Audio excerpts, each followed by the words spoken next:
Man, I'm gonna be real with y'all. I really thought we were gonna be over this whole COVID shit by now, but we're not. And it's, I really miss shows. Really miss, it's been so long, and I just haven't seen y'all's face. And I'm trying to stay strong, but like the faith I have is just washing away. But it won't be long before I get you by my side and just hold you, tease you, and squeeze you, tell you what's been on my mind. But welcome, y'all. Welcome to this week's episode of Talks with TVBOO. Welcome to this week's episode of the podcast. Hope y'all having a fantastic week, man. I'm having a great week. I've been making a lot of music. Songs have just been flowing out of me recently, and it feels really good, and it's hard to be in a bad mood when you're just creating something that you love. So I hope y'all feel the same way I feel. I guess that's where I'm trying to go with that. But I don't know if y'all saw, I got an EP coming out August the 14th on Wakan, Cult Classics Volume 2. That's right. If you liked Volume 1, you're going to like Volume 2 even more, because every single song is fucking awesome. It's a collaborative EP, so every single song is a collab. And, man, it's just, I'm really proud of it. It's a piece of art that I'm very, very proud of. And I hope y'all go check it out. And if you go pre-save it now, you'll get one of the songs instantly on your Spotify's or your Apple Music. So go do that, and you can hear one of the songs, get a little feel, cop a little feel, catch you in the feels. You know what I'm saying? But, man, this week's episode of the podcast is a lot of fun, man. I'm going to be real. These artists that I have on are people that I've wanted to have on this podcast for a very long time, and I'm really glad I could have both of them on in the same episode. And I think y'all really enjoy it because I had a lot of fun talking to these people. So with all that being said, let's get into this week's episode of the podcast. Come here, girl, 'cause that ass fat. Let me take my tongue and go around your dirt track. I met a girl and her booty tastes like strawberries. I swear to God, this could be the one that I'm marrying. Hey, hey, and she's so different. I made that from behind. I met a girl and her booty tastes like strawberries.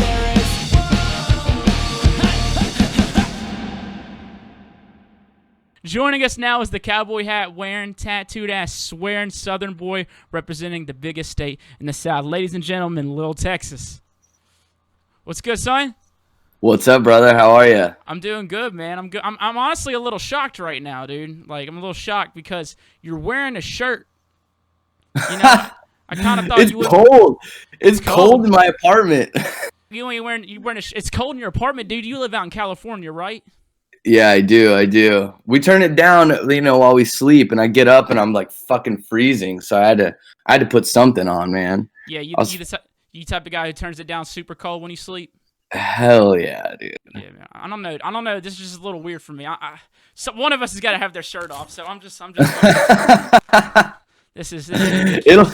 I thought this was how it was gonna be. All right, so there's got to be at least one of us. So it'll come off. I'll take it off here in a little bit. Right. Well, what's up, man? It's actually dude, this is the. Oh fuck! Actually, I came prepared for this one. Fucking double it up right here, daddy. Damn, look at that thing, man. What you know, boy? You got the bent brims and everything, bro. I love it. I came prepared, man. Do I look like a guy who ain't prepared? Dude, that's sick. So I had found you because people like to set people against one another, right?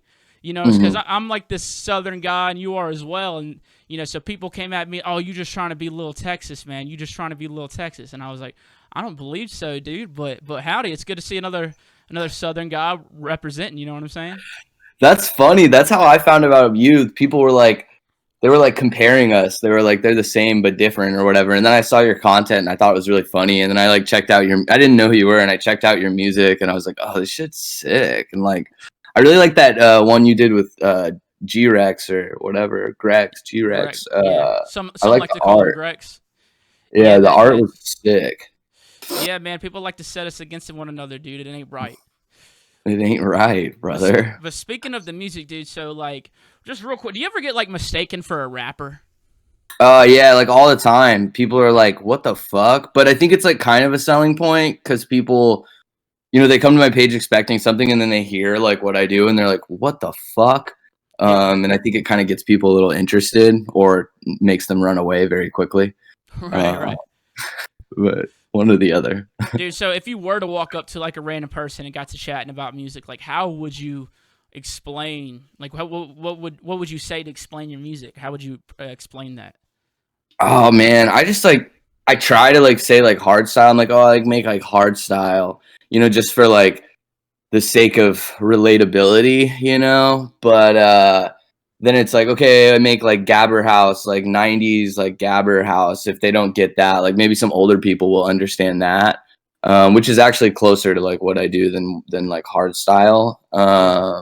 But yeah, I try to say like, hardcore, up tempo hardcore, like I'll be like kind of like Anger Fist, like if that is some sort of relatable thing. A lot of people do know who Anger Fist is for some reason, Yeah. even over here that aren't fans of like hardstyle and hardcore.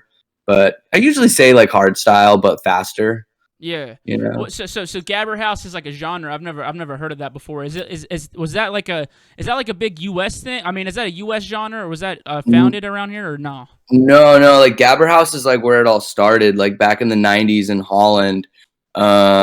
Particularly they like started inventing the sound, these producers, and started like speeding up and distorting like the 909 like dry kick. So if you like distort a 909 dry kick, it becomes like a gabber kick. It's like bam bam bam like that. And all of the like hardcore hard style kicks are like not modern ones necessarily, but a lot of them are all like derivatives of just the 909 dry 909 kick distorted and then EQ'd and filtered and distorted again and blah blah blah. And so now it's like crazy. There's so many different techniques, but the original sound out of the 90s was a 909 kick distorted, sped up the BPM to like, anywhere between like, 150 and like up, even, sometimes slower, sometimes way faster. And like that genre, like exploded in the 90s in Holland and then all over the world and like including America too. There's like, legendary hardcore producers and gabber producers from the 90s that came out of America.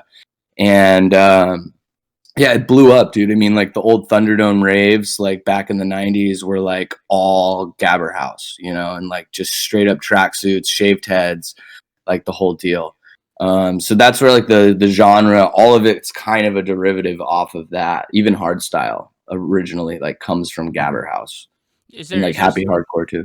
is there still like a really big scene for that here in America? I know like that style is like really big across seas and stuff like that. That's why like you're so interesting to me because like you stand out so much to around it like around all these producers in the United States, and I think that's why people fuck with you so much. So like, does it still have a place here, or like is it definitely bigger in other spots?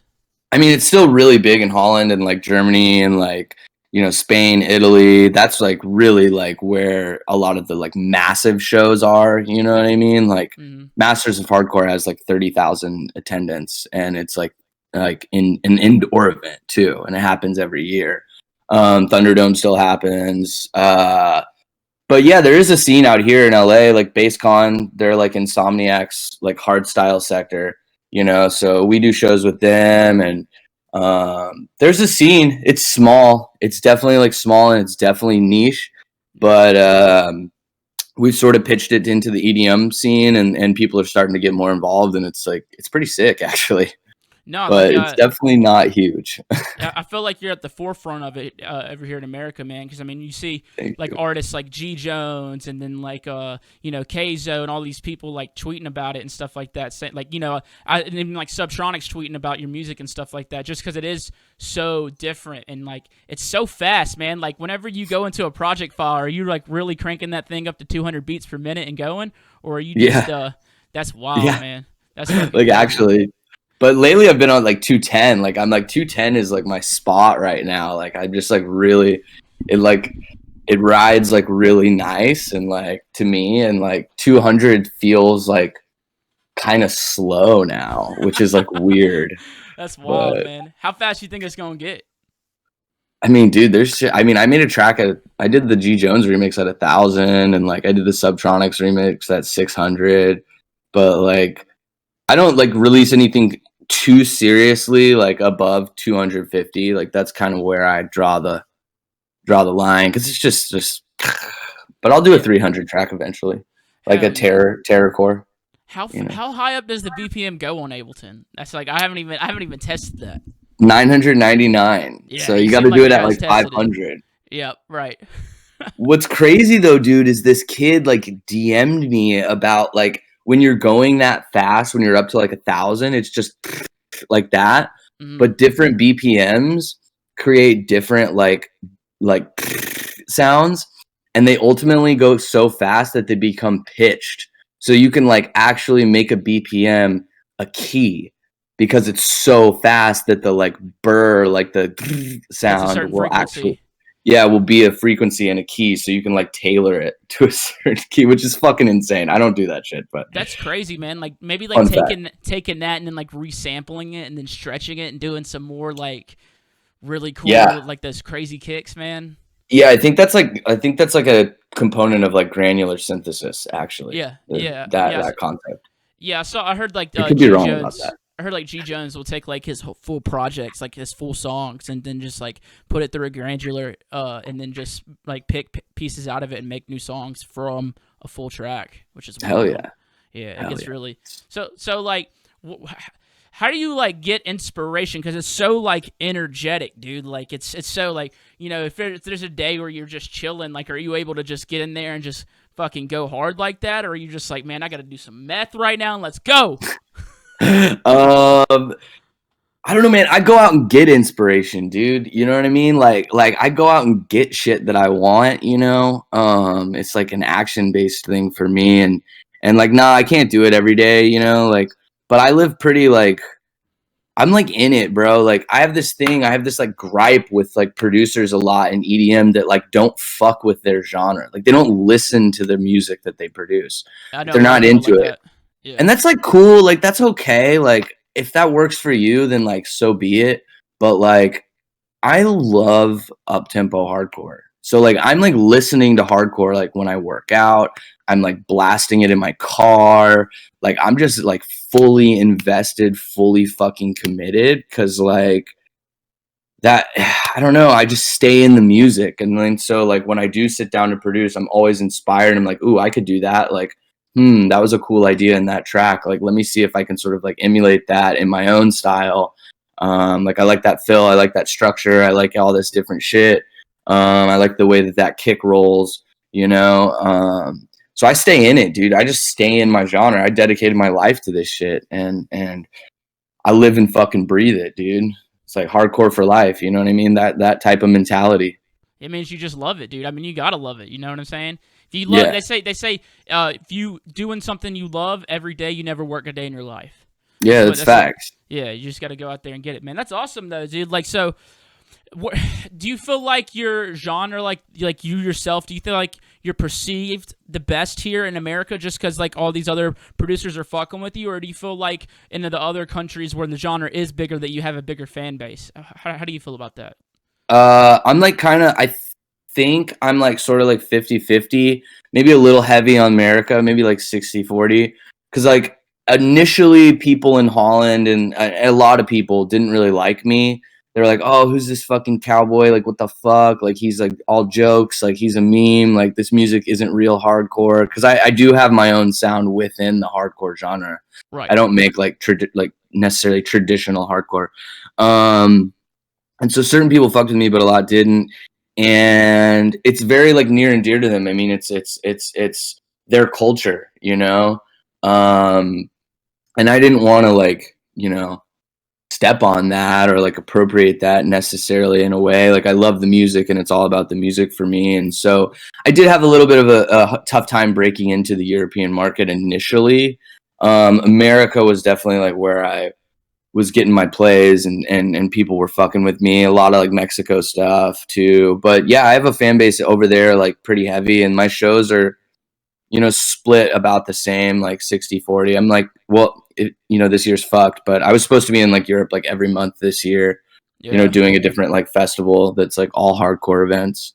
You Yeah. know, I Sounds played a sounds festival that was like all up tempo. No one played below 200 BPM the whole night. It was like That's 7 hours. that's crazy, dude. Because Yeah. I went to a damn psytrance festival one time, Oh, and it was did like, you really? yeah, man. My fucking brother. This was years ago. He just calls me one night. He goes, "Hey, man, you want to go to the psytrance festival up in North Carolina?" And I was like, "What the fuck is psytrance?" Like I had no idea, That's what it was, crazy. and we went, and it was psytrance straight for like 3 days. It was fucking awesome, man. That's a ding, ding, ding, ding, ding, ding, Ding, ding. ding, ding, I ding, love it. ding. Fucking everyone's Yeah, just doing these crazy psychedelics. Dude, you want to go? You want to see some real wooks, dude? Go to a psytrance. yeah, yeah. Facts. Yeah, That's like deep tier wookage. yeah. Like Final people don't form. know. Final Pe- form. yeah. People don't know. Psytrance is cool though. I actually kind of like it. But when Oh, it's faster, I'm more into like 160, 170 kind of psy oh, I stuff. love I love that Where shit. are you? I'm in Louisiana right now. I'm originally from Mississippi, but I live in New Orleans now. Oh, sick, man. That's Yeah, fucking awesome, I dude. moved out here like 3 years ago. Are you? This might be a dumb question, but are you originally from Texas? Yeah. I was born in Dallas and I was raised there and moved out to LA in 2013. I went to college in Boston for music but yeah, I spent the first like 18 years of my life in Texas and then I came back there for a little while and then moved out here. Did you move So out there specifically for music? yeah, I was making like trap and shit back in 2013. And like I was like signed and like I was like on APA and like on a couple different agencies, or it was on that agency. I had like, business manager, blah blah, all the bullshit.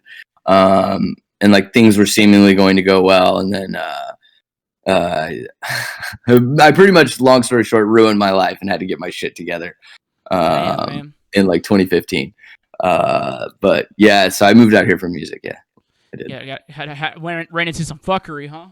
Yeah, some big time fuckery by Damn. my own hand. But Well, I mean, we're good I'd now. love to know, but if you don't want to talk about it, you ain't got it. But I'm interested Oh personally. yeah, no, I just got wrapped up in drugs and shit, dude. Like bad, bro.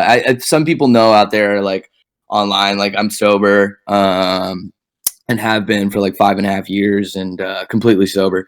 And yeah, I just got wrapped up in some drug shit, like that. I'd always kind of had some problems, with that kind of stuff.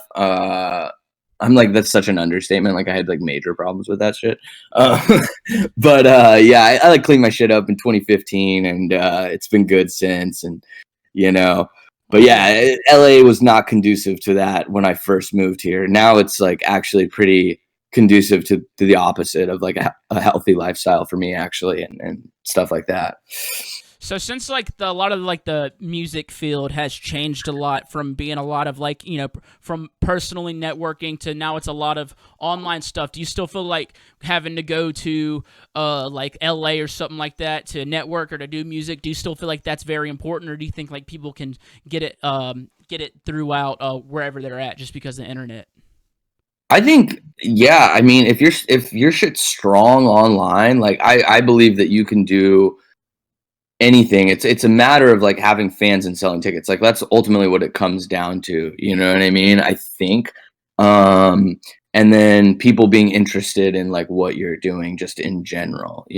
So it's like, what are you getting revenue from? Like streams, syncing, and like potentially and shows. And most DJs make a lot of their money on shows. You know what I Yeah, mean? yeah, Sometimes the streaming stuff is really good, but for me, streaming is like such an uphill battle because of the genre I make, but we're doing all right.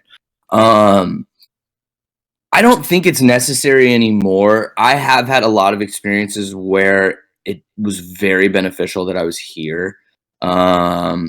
And just to be able to like just be here, you know what I'm saying?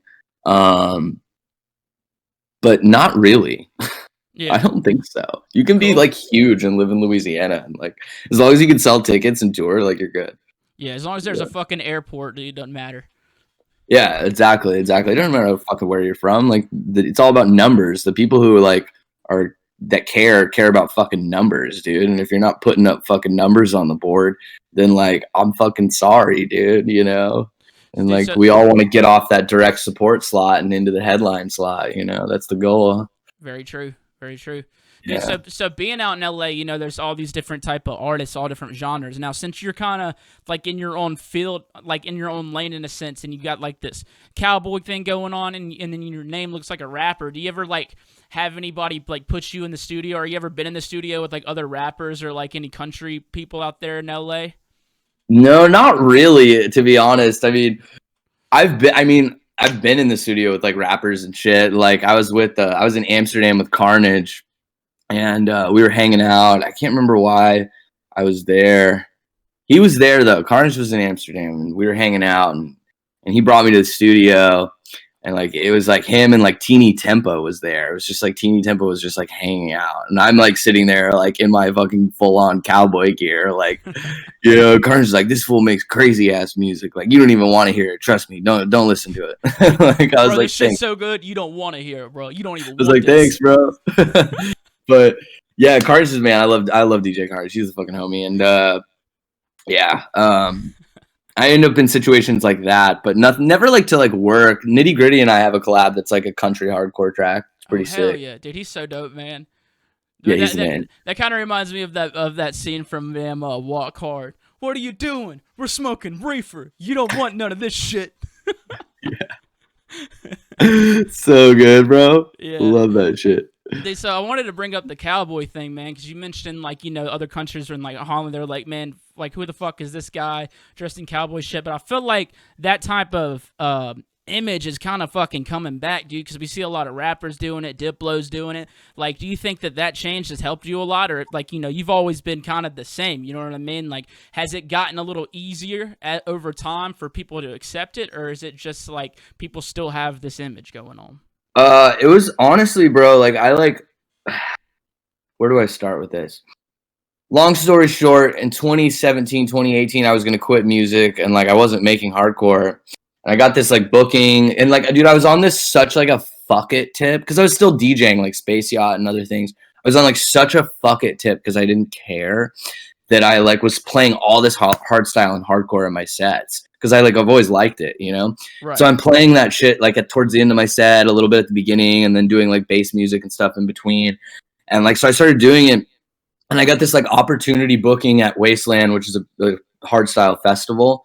And I literally just went in and I was like, fuck it, I'm just gonna go play a hardcore set. Like I'll play because like they'll get pissed if you play dubstep or something. Like you cannot play anything but like hardstyle and hardcore. Like it's like very, I wouldn't do that either. And so anyways, I played this hardcore set and it was like great, but I just wore the cowboy hat. I was like, fuck it, like I'm gonna wear the cowboy hat on stage tonight, like because I was wearing like like Ariat hats or like Von Dutch hats and shit and like trucker hats and shit, but I wasn't like rocking a fucking cowboy hat. So I put that shit on, dude, and like it clicked, and everybody like was like, oh fuck, like that's the cowboy dude. And then I was like, oh shit, like I'm just gonna fucking run with this. Like this is like what I'm doing now, and like I was like, I mean, why have I never done that? I've always been Lil Texas. Like, why have I never put on a cowboy hat, And that was like 2 years ago, actually, I guess. And yeah, almost 2 years actually to the date. And the rest is history, brother. The rest is history. It all kind of like all this stuff that was in my life and like all of these different like aspects of my life, like all kind of came together to become like what the brand is today, in like a real like harmonized fashion, like with the music being hardcore, like my obsession with new metal and like early 2000s culture, cowboys, Western shit, my upbringing in Texas, bit of the Hollywood, LA shit, So Here's the thing, man. It takes a real fucking man to wear a cowboy hat, right? You see a guy with a cowboy hat, you said, okay, that guy probably works with his hands. Not probably, that guy works with his hands, all right? He's probably a hunter and a gatherer, you know what I mean? Like, not only will he provide you food, but he will gather the necessary tools for survival, right? Yeah. And he's probably a gentleman, okay? So, it takes a man to wear one of them hats, dude. That's right. I gotta buy the like ones with the bent brims though, because like if I wear like a real cowboy hat, one of the like hard shell boys, yeah, I look like a fucking asshole. I got like a kind of thin head, so like it looks like a 10-gallon hat if it's just a regular hat. You know what I mean? Dude, So I buy these little. My dad's straight up like a legit cowboy. That's tight. And like I said, I was like, I'm not wearing them hats until I can grow a beard. But once I started growing that beard out, I was like, fuck it, it's on, son.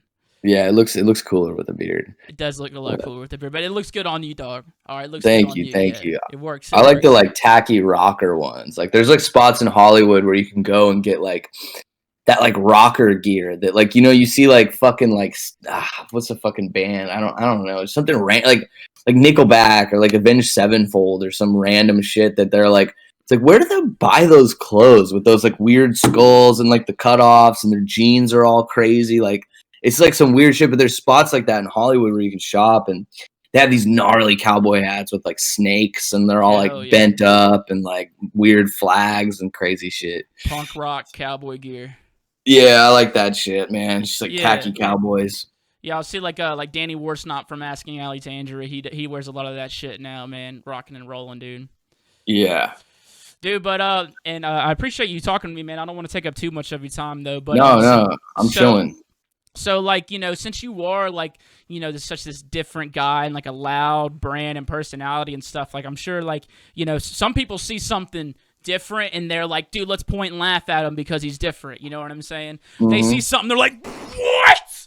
And they just start losing it, dude. Like, what's some of the most ridiculous things that some haters have said to you, dude? And how have you dealt with these haters that just don't get it? Oh man, it's like it's all the time, dude. It's gotten better actually. The funniest one recently was when I did the 1000 BPM edit of the G Jones track, and like, dude, I talked to old boy like decently, pretty regularly. Not a lot, but like, I told him I was going to do it and he was like gassing me up on it and then like retweeted it. But like people don't see those things on the internet. They just see the like me posting about it.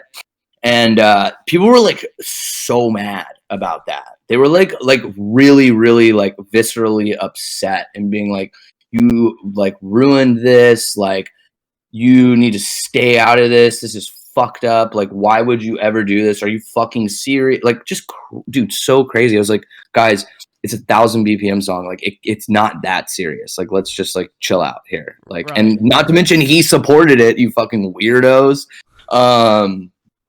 It was like so weird. I was like, are you guys not like? I don't know. But people are like, there's nothing.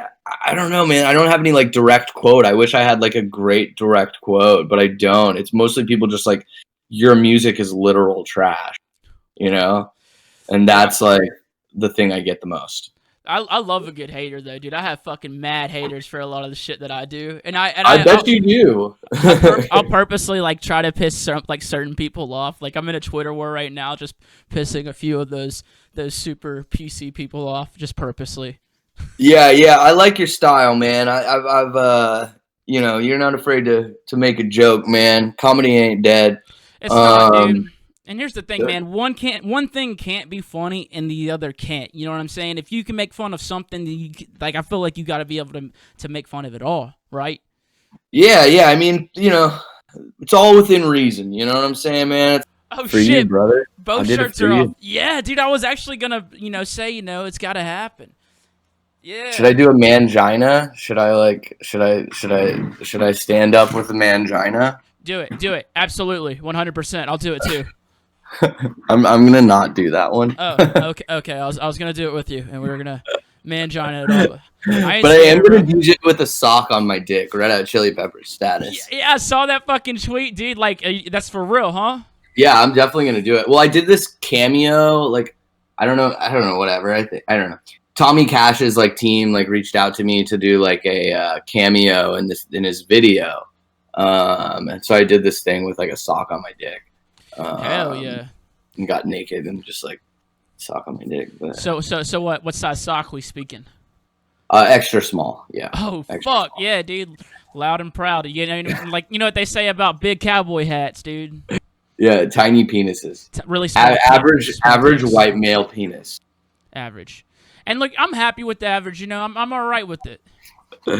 Yeah, no, I'm not lacking. Yeah. So what was the last question? We were talking the last question, dude. So I saw, I've seen it a lot online, dude, and I got the same thing going on my end, dude, and it was completely unrelated, but that's how we got linked up. all right, was this fuck Lil Texas, right? Yeah. Everyone's saying fuck Lil Texas, dude. What's that about? Because people started saying fuck TVBOO as a joke, and then they're like, nah, bro, you copying Lil Texas. Like, what are you talking about? But how did this start with you? It was like we needed. Okay, so we're promoting our like EP back like a year, way more than a year ago. Like my first Textcore EP, year and a half ago, and we were like, fuck, like, how are we gonna promote this? Like, let's like think about it. And my manager was like, what if you got like all your DJ friends to like say fuck Lil Texas, you know? And like, so we got like I reached out to like everybody, and we just got everybody to say fuck Lil Texas. And like I think I was on like the like front end of like DJs promoting that way, because I saw a lot of DJs like do promotion style like that, where they like reach out to other DJs and like they make like little clips and stuff, you know. But we did it pretty like early on, I think, in that trend. And so yeah, it ended up sticking, and I got it from Primus, is where I got it from. Fucking love Primus, that weird. Primus sucks, dude. Yeah, Primus sucks. Yeah. And so I wanted to like kind of create this like slogan within my brand, and like, you know, and that ended up being what it was. So it was like fuck Lil Texas, because people were like hating on me all the time, and so like play into people, people would hate on me and be like, yeah, fuck Lil Texas, or like people would be like, God, your music is literally the worst shit ever. Like please get out of the industry. There's so many producers who deserve your, you know, bookings. and I'm always like responding like, degrade me more, daddy. I'm about to come. Yes, you know, dude, like keep that. talking dirty, dude. Fuck yeah, like twist my I'm nipples. so close. Don't stop. Yeah, oh God, I love it. Dude, I literally had someone come in my DMs last week and was talking shit, and then they started threatening me, and then I was like, oh my fucking God, please keep threatening me. I'm like, oh yeah, I love it. Why do people not like you? I feel like you're really approachable and likable. You make like accessible music too, I feel like. I talk a lot of shit. All right, and okay, you know, yeah. and I was so like, you know, I'm a comedian, so I started bringing comedy into my stuff. And yeah. you know, at first, whenever people see something they don't know, or like it's something's different, they're like, yo, no, we don't like that. It's different. But people, you know, they're coming around. But I still get haters because I say jokes, and you know, jokes sometimes. There's that one person at the end of a joke who's like, when everyone's laughing, there's that one person who's like, I don't think that's funny. Nope. Yeah. Nope, not funny. And then they have an opinion about it. So that's why they don't like it. Yeah, people want to be terminally unique. You know, you got the terminal unique people, and like they're always gonna fucking be that way. And yeah, I mean, you push through, brother. That's the key. You know, controversy. A little bit of controversy is good because it makes people think. And yeah, you'd be surprised. But yeah, I like what you do. I've always thought once I started following you, I thought you were really funny. I was like, damn, this dude's fucking hilarious. Well, I was like, and he's from the South, so that's tight. You want to date? Let's date. Yeah, actually, I mean, I'm more of a man, so I'm more of a married guy. You know what I'm saying? So if we're gonna be together, I really want to commit about it. You know? Yeah. I'm not no damn boy. I'm a man. So if we're gonna do it, we're gonna do it right. Yeah. You can trust. Hey, one more question though. What's you know, I see a lot of tattoos on you. Is there one that you're like, fuck, I wish I would have got that one? Actually, I don't have any like. There's been one tattoo in like 5 years that I got that I was like, fuck, man. Like, did I fuck up? And it was when I got my head tatted. Yeah. So it says speed right here, and then it says freak right here. Hell yeah. I don't know if you can see it. I can see it, yeah. But when I got the first side, I posted about the freak side, but I didn't post it when I got the speed side. Because I was like, oh my God, like I ruined my body. I was like, what the fuck? Like, I got a head tattoo. Like, what have I done? Like, oh no. Like, it was so weird, bro. I was like, I ruined my pretty face. Well, but then I got freak tattooed, and I was like, oh yeah, this is fucking badass. Wow, I don't know why I'm tripping. Right. Well, I mean, other than that, no. A head tat's not as crazy as a damn face tat, so you know. Yeah, exactly. I don't think I'll ever do that. I don't personally like. I like face tattoos, but definitely not something for me. I need to like get my like legs and back, and you know. You ever get one? I feel like the face is. Yeah, my dick. Is that what you said? Yeah, you think you'll get one on your dick? Yeah, I'm gonna get a piece of bacon on it, so my vegan girlfriend can eat meat. You know. was a bad joke. I love that joke, actually, dude. Fuck yeah. I didn't make that up. I also do not have a girlfriend. Okay, yeah. Oh, because we're about to be together, so I'd hope not. That's true. Yeah. Trifling ass motherfucker. All right, dude. Well, I just want to thank you, man. Thank you for coming on my show. I really appreciate what you do, man. I think it's really different, but I think it's a lot of fun, and I really like what you do, man. And I cannot thank you enough for coming on, dude. You're a cool ass guy, and I'm glad we got to talk. No worries. No worries, man. And right back at you, dude. I think your music's really cool. I really like that fucking dragon dinosaur with the nun, and then the description of it, I was like, wow. it's like this is so good. This art is so good. Well, I'm glad you like it, man. I really like it. I'll have to send you some more art because we got some really cool art coming too, dude. Yeah. Send me tracks, man. Will do, man. I hope we stay in touch, man, and I'll talk to you later, buddy. Absolutely, brother. Bye. Peace out. And that was Lil Texas, everybody. What a cool guy. What a cool guy. My shirt's off, I'm glad he took his shirt off, too, because I was like, oh, dude. I was like, do I look like an asshole? And then not only did I look like an asshole, I'm pale as fuck. And then I was a little disappointed because he didn't take his off, but he took it off, man. And that's cool. All those questions I had were, super... for me, because I don't know much about him, but I see him, and I think he's doing some really cool shit, dude. I like people who do different stuff, man.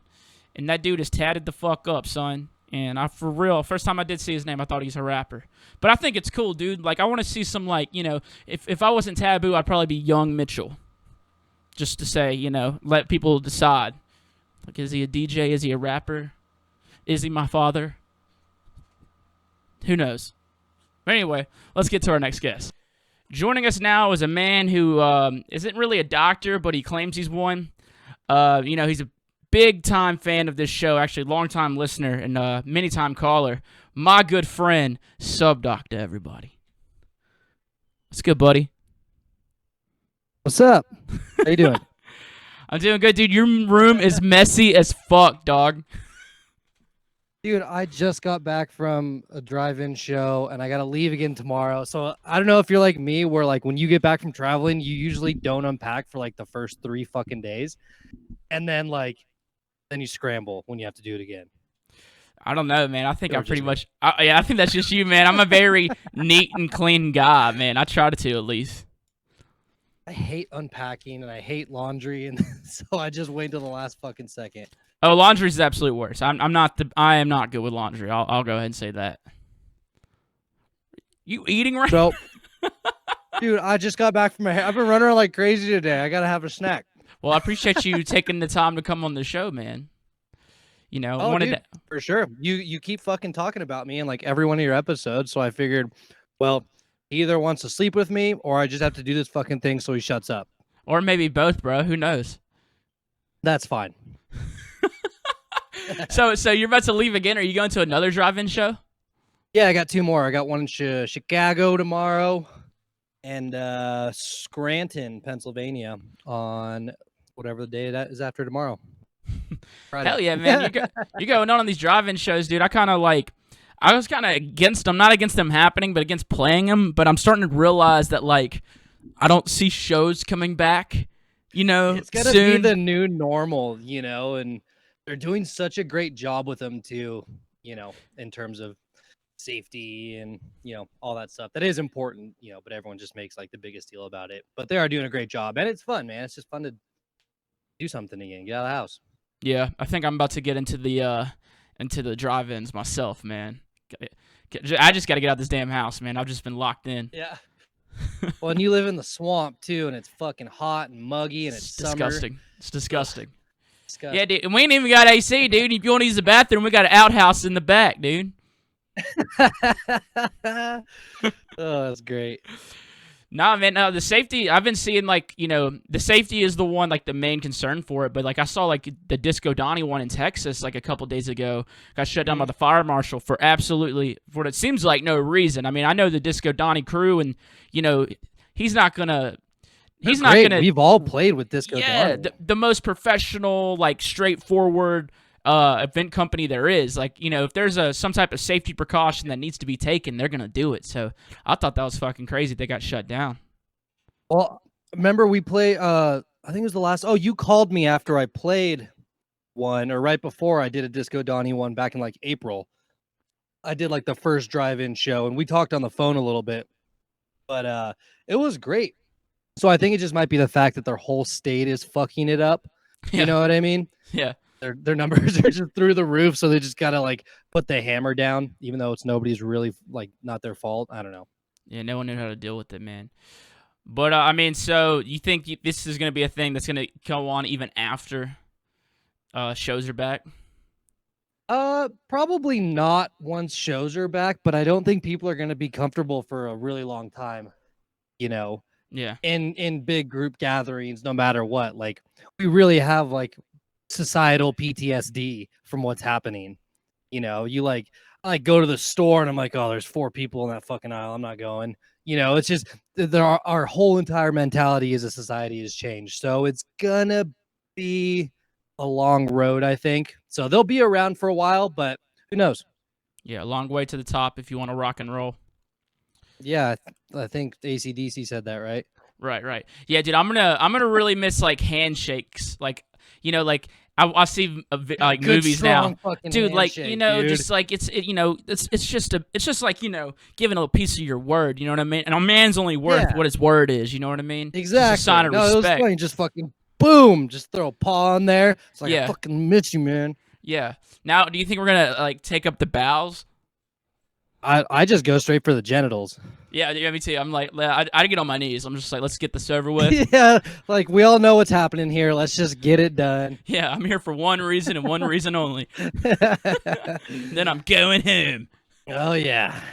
No, but you mentioned Texas, how the numbers are going through the roof. Man, you live in Reno, or as I like to call it, the white trash Vegas, dude. How is it out there right now? It's good, and you know what? I like that people think that because we don't want you to come here. Goddamn California's spilling over right now. Because no one can afford the Bay Area, so everyone's pouring into here and Yeah. doing that whole thing. But we've been pretty good here. I mean, Reno, I know they call it the biggest little city, but it really is, and it never really popped off. Vegas is absolutely fucked right now. They've done a bad job, but Yeah. not to get too political, but our governor has really fucked up a lot of things for a lot of people across the board. So it's been kind of weird, but our little northern Nevada spot is good. Yeah. Hey, man, I prefer the white trash parties, honestly. Like, those are just good times. A little ratchetry. It's more fun. Nobody wants to fucking hang out with rich people. All they Hell do is no. talk about how much money they have. And like, you ever gone to like a Vegas casino to like party or a nightclub there? It's a fucking nightmare. It's like every person I never want to be around. Right. It's like, dude, the white trash parties, like, all of them have warrants, dude. They're all, like, drinking Faygo and fucking Jim Beam. You know what I'm saying? Jamming some ICP, and they don't give a fuck, dude. Trying to fight the No, I police. like hanging out with people that don't give a fuck. Yeah, exactly. Got plenty of that shit up here. We don't have Faygo in this part of the country, but I'm sure you could special order some and, Amazon Prime, baby. I'll get you. Yeah, that's the future, dude. Speaking of the future, dude, I wanted to usually like I have a bunch of questions for artists that I have on, but I feel like we know each other so well, like we talk enough shit to each other. I just kind of wanted to talk about like certain topics, you know what I'm saying? Like, Sure. I've been thinking a lot about, like, I've been seeing a lot of venues like closing their doors for good. You know what I mean? Like, I feel like promotion companies are just gonna go, like, not all of them are gonna go under, but some are just like not gonna make it after this. So I feel like there's gonna be a point when all this is back that we're going to get kind of back to like an underground vibe. You know what I mean? So it's like... I'm so about that. Like, honestly, I would rather play a couple, like 200-300 shows and spread it out like 2 nights a weekend or whatever than anything over like 500 again. Like, it's so much more fun for those intimate vibes. Like, you get to see the white people's eyes. Everyone's having a blast. We feed off the energy. Yeah, dude, it's just... I've always preferred those. Yeah, man. I've really been thinking about it. Like, I think we're gonna get to a point where it's like, in like a small town, like that production company or that venue, they're out, and then there's gonna be some guy with some fucking land or a warehouse, and be like, dude, let's just throw shows here, man. It's just like dark ass warehouse with the sound system. Fuck yeah, dude. I don't know if you did this like in your area, but when I started, raving, we actually still had raves here in Northern Nevada where, like, you know, you see the flyer, you got to fucking call the number to get the address. Like the day of the show, you go, it's a bunch of sketchy, like, you know, ex-cons as security, and they take your drugs and resell them. And, you know, that whole thing of like actual underground rave shit. The cops would come, you know, that was like rave culture back then. And I would love to get back to that. Yeah.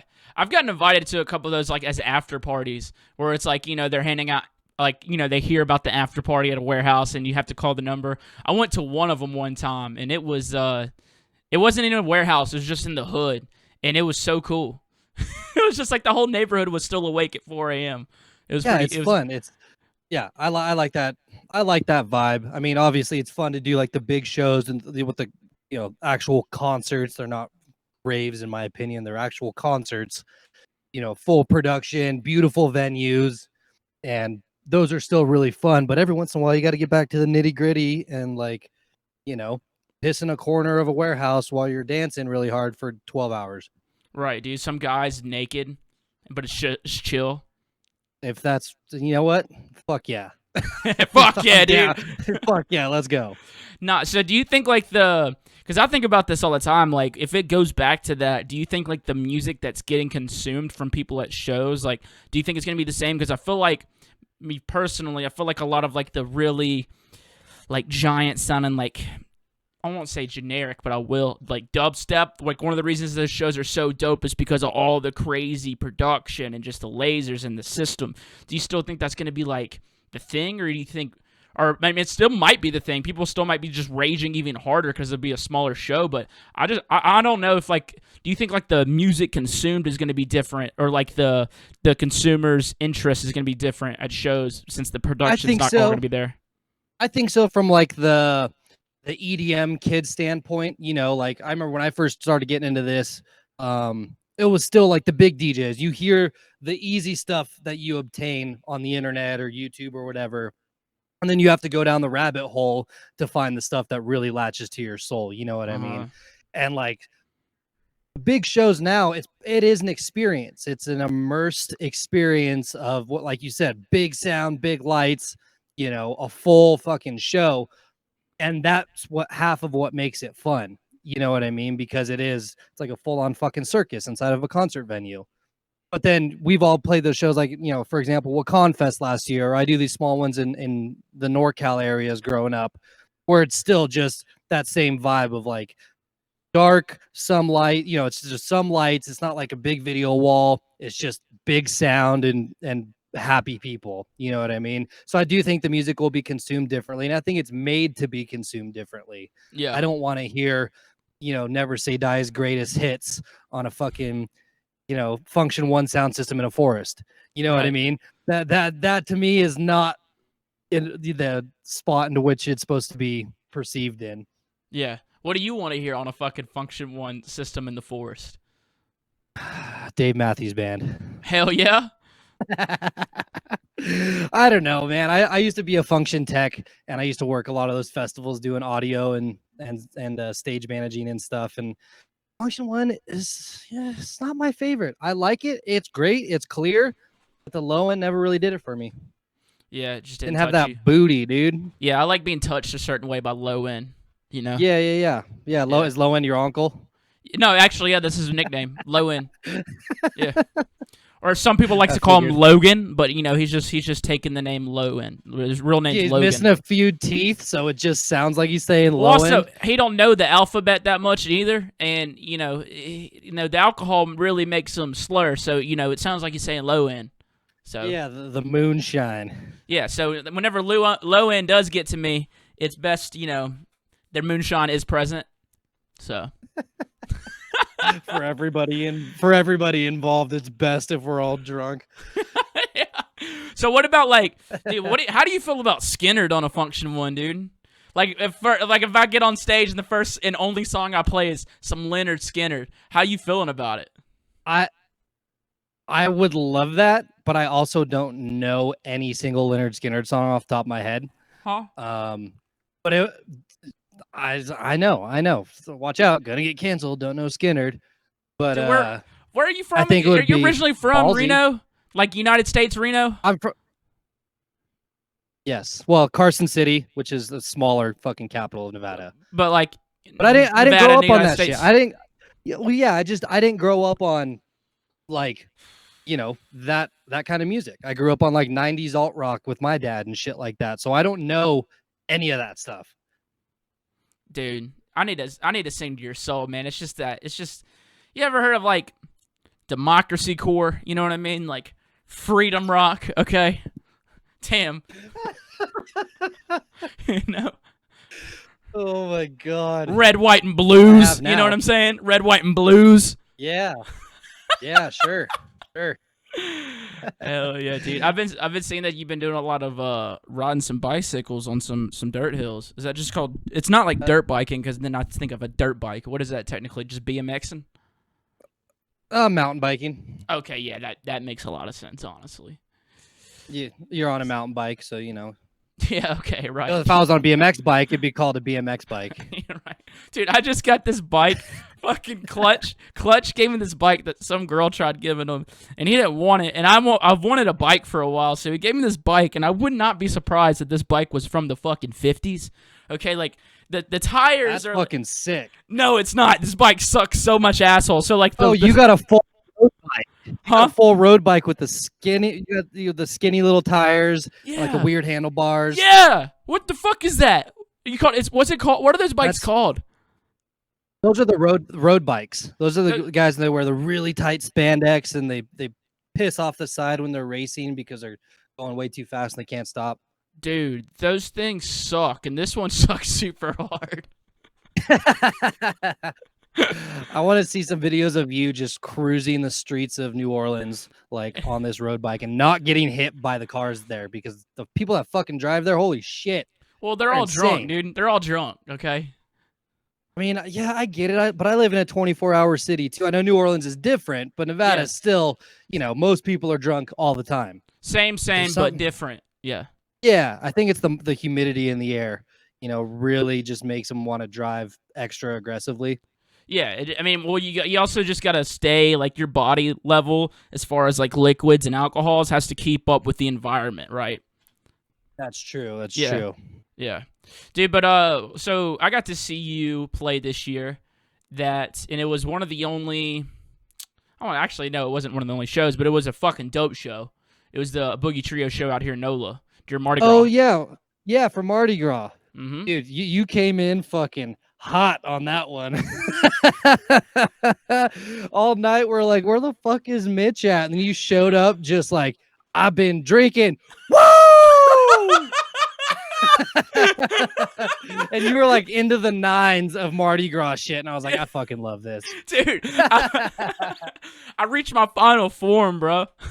Oh, it was great. That was such a fun show, man. That was so fun. Dude, that Boogie Trio, man, I was so shocked. Like, that band was so fucking good, dude. I knew Brock I love was them, dude. so good. So fucking good, And like, dude. I prefer, I went through my phase of like strictly electronic music all the time, no matter what. You know what I mean? I don't ever listen to this shit when I'm home now. You know what I mean? Like, I Yeah. prefer listening to indie rock or funk or, just I like bands. And so, like, Bands I that think make they her were the dance, dude. only- Yeah, sure. And no, I sat in the crowd for that show, and I was just genuinely beyond impressed at how talented those gentlemen are, and just how they're molding the two worlds together. I love what Brock's doing. I think it's Hell yeah. amazing. I had this Showing guy. people so much good music on top of the shitty music that we play. Right. I had this guy trying to show me his songs during the Boogie Trio set. Like, this guy was obviously fucked up, but he's like, dude, we got a link, bro. You got to fuck with me. Literally in the middle while I'm dancing, fucked the ass up, right? And he's trying to show me some music. And I told him so many times, bro, not now. And eventually Clutch had to step in and tell the guy to fuck off, man. But You know what the key to doing that is? When someone, especially in like a green room, or someone wants to show you their music, instead of being an asshole, you say, wait until I get home so I can listen to it properly. No, so I did say that. I told him. Okay, yeah. I told him, because I'll do the same. I'll say to my email. I wasn't trying to be an asshole. You know what I'm saying? There's just a point where it's like, dude, I'm trying to watch the damn show, man. Come on. I mean, I really want to tell you to fuck off, but I'm not going to, because then we'll get canceled. Right. There's so much canceling going on, dude. How you feel about Oh it, my man? god. How you feel about How the do I cancellation? feel about it? Oh, this is gonna be this podcast is gonna get me canceled, I'm sure. No. It's weird because there's so much necessary shit that had to happen that I'm really glad did. Obviously, a lot Yeah. of shit that none of us knew about, people that Yeah. we knew or thought we knew. Mm-hmm. And but the problem that I see now, especially off Twitter, like I'm mostly off Twitter now because it has turned into such a cesspool of miserable people looking to create drama. I You totally know what know I what you're mean? saying. Yep. And Totally know what it's you're just saying. it just seems like attack after attack, and it's just draining for me mentally. So I'm like, fuck you guys, I'm gonna go ride my bike. But that's the other thing is people see, okay, oh, this person got this person canceled, so maybe I can come up with some other shit, and they turn it into it's all about me, and they want their 2 seconds of fame sort of Right. deal. And we're talking about the And so- people who haven't been wronged. We're just talking about people who just want some attention, right? Yeah. Yes, exactly. Yeah. Where they go above and beyond to try and like ruin somebody's life over something just so they have their 2 seconds of fame on Twitter. And it's like, oh my God, you guys are sick. Yeah. I will say, like, I am like, because dude, I can be real, man. I've talked about it a couple times on the podcast, but dude, I was such like a giant Bass Nectar fan and been to so many Bass Nectar shows and shit like that, dude. Oh Whenever shit, all I this didn't came- know that. Yeah, dude. And whenever it came out, I was just like, fuck, dude. It sucks. It hurts. But you know, I'm glad it came I out. saw a lot of my friends and a lot of fans and just people in our community have really, really fucked them up. Like Mhm. honestly, it hurt to me because I definitely had seen him a few times in the past. He was the first person to put my music on a large scale in Yeah. 2017. It blindsided me for sure, but to see some of how my other friends hurt, whether they had tattoos or they just, they were part of the BNF where that was their family, it was fucked up, man. It's so fucked up. I'll never Sucks. understand how people can operate like that. It's so hypocritically, and then I don't know. I just don't understand. I don't understand. It's fucking Right. crazy to me. It's crazy. We don't And we don't have to get too It's really much easy to deeper be into it. nice. Yeah, No, and we don't. It's just at the end of the day, it's really easy to be nice. Yeah, it's really easy to be Respectful. nice, and it's really easy not to fuck anybody under the age of 18. Those are two really easy things to do. Super easy. It's surprising how easy it is. Yeah, right? It's not that hard. It's like just don't, Right? This is the easiest, but just don't, bro.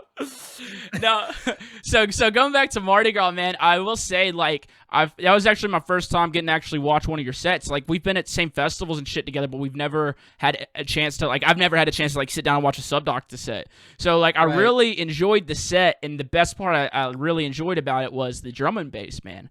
Because, like, I never went to a lot of drum and bass shows, you know what I mean? All the drum and bass people back home in Mississippi were, like, old assholes, like, methed out, hating Oh the my new God, guy. yeah. Like, I feel like there's a Oh, lot of fuck that. yeah, There's a lot of meth in the drum and bass scene, like, for the older, like, like especially these small towns. It's something I noticed getting into electronic music. But your set, it had, like, this deep, like, drum and bass style going on, dude, and that shit had me popping, man. Like, and I saw you saw a video Oh, that yeah, you thank shared of an unreleased track of yours that you were playing at the drive-in show, and I was like, damn, that track's so fucking awesome. Yeah, the one in Denver. Yeah. Happy to send it to you. And that's Yeah, the please. thing is I think when it comes to drum and bass, me and Dirt Monkey and a few of us have really like tried to slip some in there because we really enjoy it. Yeah, But I like it when y'all most slip of it the in. kids that hear it,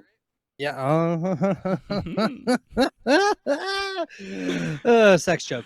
God, you fucked me up. Most of the kids who hear it. Oh, okay. So most of the kids who hear it will hear it in a very heavy, aggressive way, whether Yeah. it's Excision or Diesel Boy or Dirty Phonics or, it's really just in your face. It's a wham bam, thank you, ma'am. Like, Yeah. fucking take it. And that's not a good way to go about it. You got to ease Right. them into it. Right. No, So, I I like the dark shit too. dude, that's what it was like. It was like deep dub and drum and bass mixed in together, and I love the deep dub vibe, dude. That's such a sexy style yeah. of music. You know what I mean? It really It is. is. Just makes me want to fucking wiggle. You know what Yeah, I'm dude, saying? Just like- drop it to the flow. Dude, me and some buddies booked the Whittler in Jackson, Mississippi, like 4 years ago, and we played in this room where we brought 8 dual. I think there were 12, so like just stupid amounts of subs, right? And it was only in front of like, it was only the room sold out at 100 people, but we only had 30 people in the room, but it still felt smacked just because of a small room. Yeah. The roof was falling down. There was so much bass, but it was the fucking the Whittler and Thelem like 4 years ago. Oh my God, that's amazing. Those guys are fucking absolute legends. Yeah, dude. But do you feel like the drum and And bass? you don't really see like.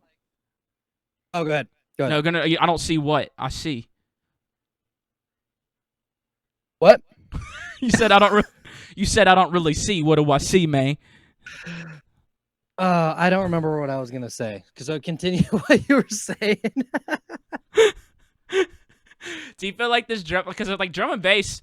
Like my first time experiencing drum and bass was exactly what you said. It was just stupid loud. My camera just died, so look, I got this webcam screen to switch over to. Check it. Boom. Oh. Now you won't see me, but the episode still goes on. But Okay, cool. That's fine. yeah, That's we actually don't- preferred. right. But like the first drum and bass show I saw was fucking Black Sun Empire, right? And it was like, Oh yeah. Holy shit. dude, it was so fast and aggressive. I remember dancing so hard, but I remember there was a time I literally grabbed my knees and just like, you know what I'm saying? Do you think like this deep? Well, I can't see what you're doing, but I imagine you're in the fetal position right now. Yeah, Of just yeah. like, what the fuck is happening? Yeah, just like crying, like for Logan, dude. But do you think like this deep like drum and bass, this deep drum and bass thing, is this thing gonna pop off at some point? You believe? Because I think like this, just as a new guy getting into it, it's like I think it's fucking so sick, and I think it's got a future. But I want to see. Like, I hope so. At least in the States. Yeah. I think in the States, I think it'll catch some traction, but it's fucking huge everywhere. Like Yeah. everywhere else in Europe and, in Asia and Russia, like all those places, like we're for some reason so against it. I don't know what it is, but yeah, like I'll send you a playlist of a bunch of that sort of shit, critical music and just like all these labels that are really pushing some really, really fun, deep shit out. It's like the deep dub of drum and bass. Like, Yeah.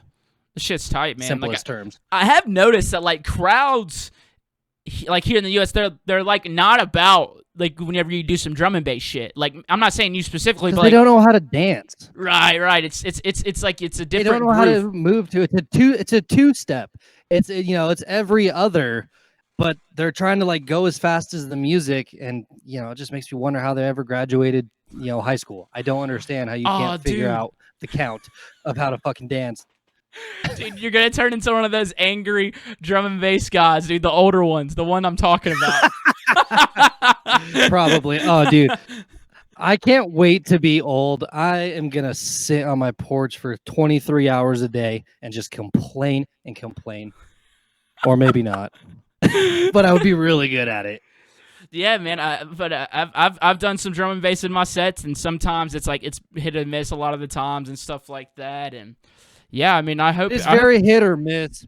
Very But like hit. You also really at the gotta end of fill the it out. day, like, well, to be a DJ is to show people new music that they might have heard otherwise. You know what I mean? Like, Yep, that's our push the job. limits a little bit. I really don't like all this cookie cutter bullshit where they just play what they know they can get away with because the kids go hard. You're not challenging anybody. You're not Right. expanding anybody's tastes. Yeah, you're not introducing anybody to new sounds. I always try to approach like doing my sets like that. Like I don't approach my sets making them the most heavy. My thing is I want to make it the most fun I can, and also Yeah. introduce people to some like new cool shit.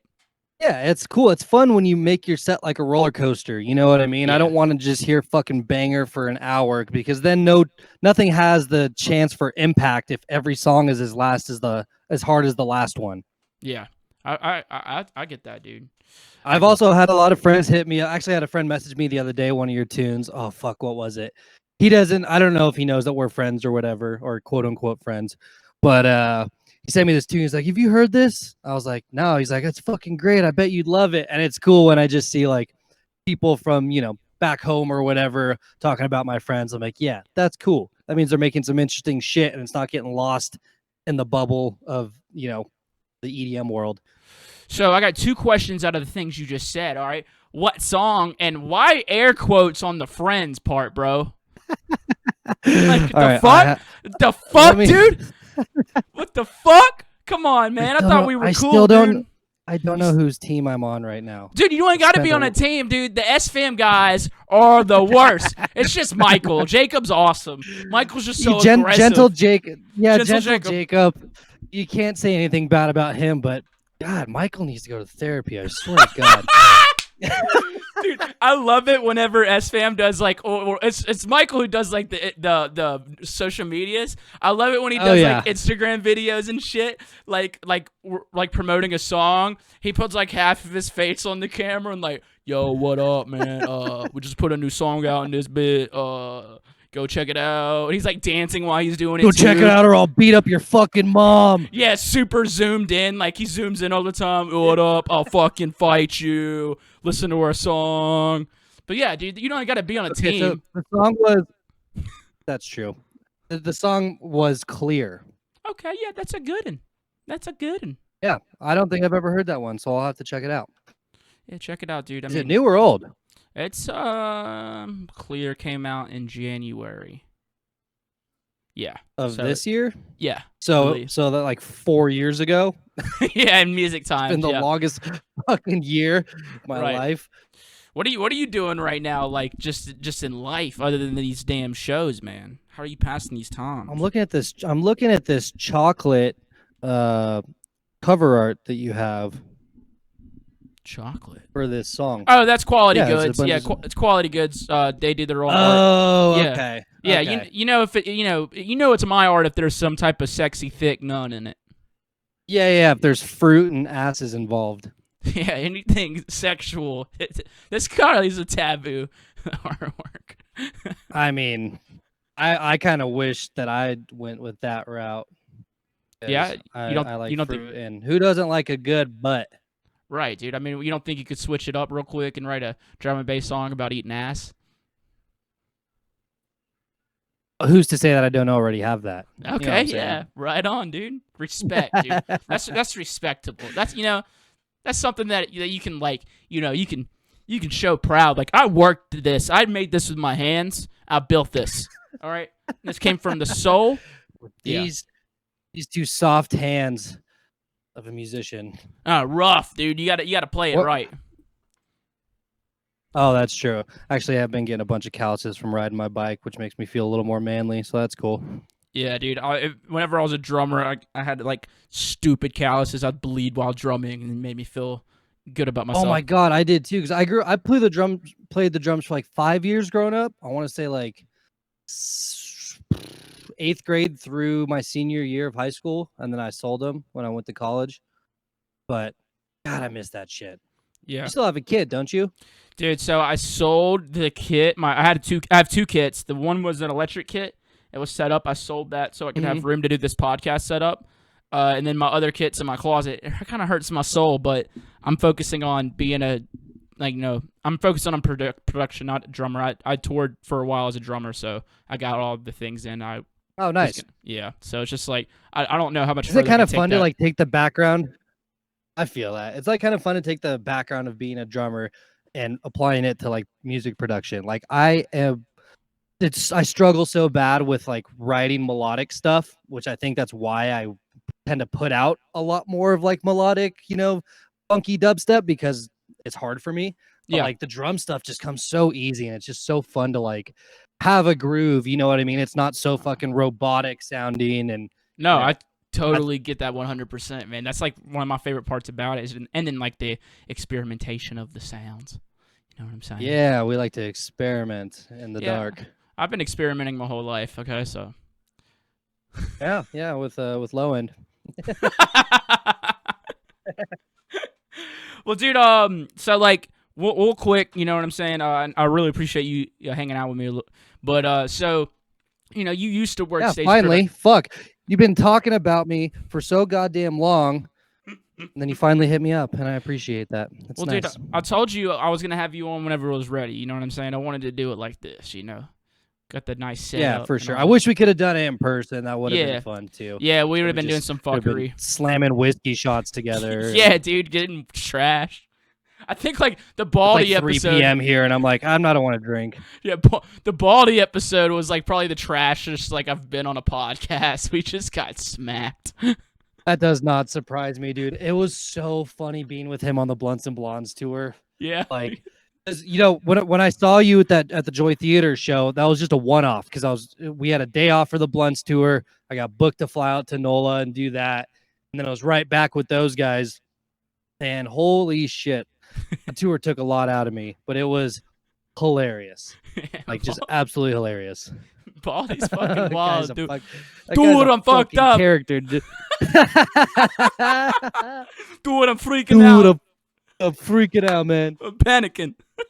Every time, and he would like lose his USB like all the time, and he never had a backup USB, and he didn't have a computer with him on the road, or he did, and he didn't have record box or whatever. So it was like before every show, he's just drenched in sweat, like chugging vodka, looking for his USB. It's like, dude, you got to be on stage in 3 minutes. He's like, I'm freaking out. Ah! Dude, I don't even know what I'm doing. I just do it. Yeah, I just do it. I love it. He's one of my favorite people I've ever met, dude. But 100%. But yeah, I wanted to ask you one more thing. So like, you did work a lot of stage production stuff. You know, mentioned you were a sound tech, dude. Like, I've been thinking about like what those companies are gonna look like right now, because like I feel like a lot of those big systems, they have to take out loans or do some debt stuff, like, you know, get themselves in a little bit of debt in order to like buy these massive systems and big production and lights and shit. Like, what do you think's gonna happen at those type of places, man? Well, I used to work for a production company here in Reno where we would do a lot of stuff at the ski resorts. You know, they have big concerts. We do a lot of like, you know, pop shows or whatever, big event center shows. And a lot of times it's, you know, lease to own sort of deal, or they might just own it outright at that point, because I mean, it was a multi-million-dollar production warehouse that I was working for. Yeah. So honestly, I'm not sure what they're doing on the back end. They've got to have some, you know, some sort of deal going on, because they benefit from each other. You know what I mean? It's all, we all benefit from each other in this extremely fragile system of touring music and live shows. But I think it's been tough, because I've seen a lot of venues that we've both played, you know, go under, and because they don't have the support system. I've seen a lot of my friends, you know, we've all been struggling pretty hard financially. Yeah. Because we all took it for granted pretty hard, and it's just such a fragile system that, you know, Jesus Christ, here we are. Right. It's insane. I've been thinking about it, like maybe these like these production companies, you know, they have these big warehouses with all this gear, dude. Like, these venues go down, they clear out half the warehouse, right? They already have the gear. They're the ones throwing the shows, right? They got like a fucking little monopoly going on. They got the gear, they got the venue, they got it all, man. And they just come back on top stronger than ever. I hope so. I mean, I hope that, you know, this Save Our Stages Act actually passes. What is? Oh yeah, that's for the venues and bars and live event venues, right? Yeah. They're you know, Congress or the Senate or whatever. One of those two assholes are trying to fucking pass something to save this, because if we come out of this and all of our venues are closed, like, it's not gonna get any better if we don't have any outlets. You know what I mean? This country's already on fire, and it's not gonna get any better if we can't save the arts. Right. No, but that's where it's gonna go underground, I think. You know, that's. I hope all the venues get saved, like, because I get worried about the venues here in New Orleans that have been like a home to me, dude. Like, you know, they're obviously struggling, and I don't know how. If I was a business owner, I'd be like, how do I pay this rent? How do I like that? There's no, because you can't open, like, literally here. There's no, you can't go in any bars. You know, they banned the to-go cup, so shit's getting crazy, man. I've been They closed everything back down, right? So Mike's, I know Mike was working for a while. I think he's still working. I think he's still working, because it's a restaurant, I believe, too. Oh, okay. Yeah. Okay, I wasn't quite sure on that, but yeah, man. I think we'll be able to come out on top. I think it all just really depends on, you know, what can be salvaged at the end. I don't know. You seem like more of a bottom, but I mean, that's up for debate. But anyway, Switch, baby. Switch, Always got man. switch. Well, dude, I really fucking appreciate Keeps it interesting. Really appreciate you coming on my show, man. Cannot thank you enough. Yeah, man. Thanks for having me. And I love you, buddy. And I will. I love you too. Hopefully, I- I'll get to see you soon, man, and we can do some fun shit again in IRL. Yeah, Stands for in IRL. real life. In case Yeah, you no, didn't know that. No, I knew. No, it's I really do. Like, I really appreciate you. You know what I'm saying? We do talk a lot of shit, man, and I don't know, it's always for fun. Love all your music, dude. Glad that you and I have gotten to be able to get closer these past, like, years. And so, hope we just get closer as the years go on, buddy. Me too, man. And we got to write a song. And now that this is going to be on a recorded thing, and I'm saying that we have to write a song together, we got to do it pretty soon. Okay, we'll do it. We'll do it next week or this week. Why not? Because I'm leaving again tomorrow for those drive-in shows. When you get back, I might have a whip ready for you, baby. Ooh. All right. It has to be. All right. Here's the criteria before we end. There's the criteria for the song is it has to be slutty. Okay. You have to include at least one barking dog. Okay. And that's actually it. I did already have the And it pre-drop. has to be cool. I already have the pre-drop vocal, dude. Don't know what. I'm just trying to get that fat nut. That's going to be it. All right, cool. There we go. All right, dude. That sounds good, man. I appreciate you having me out. I love you too, buddy. All right. Later, bud. All right, peace. And that was Mr. Subdocta, everybody. What a good guy. I love that guy. I've been wanting him on the show for a long time.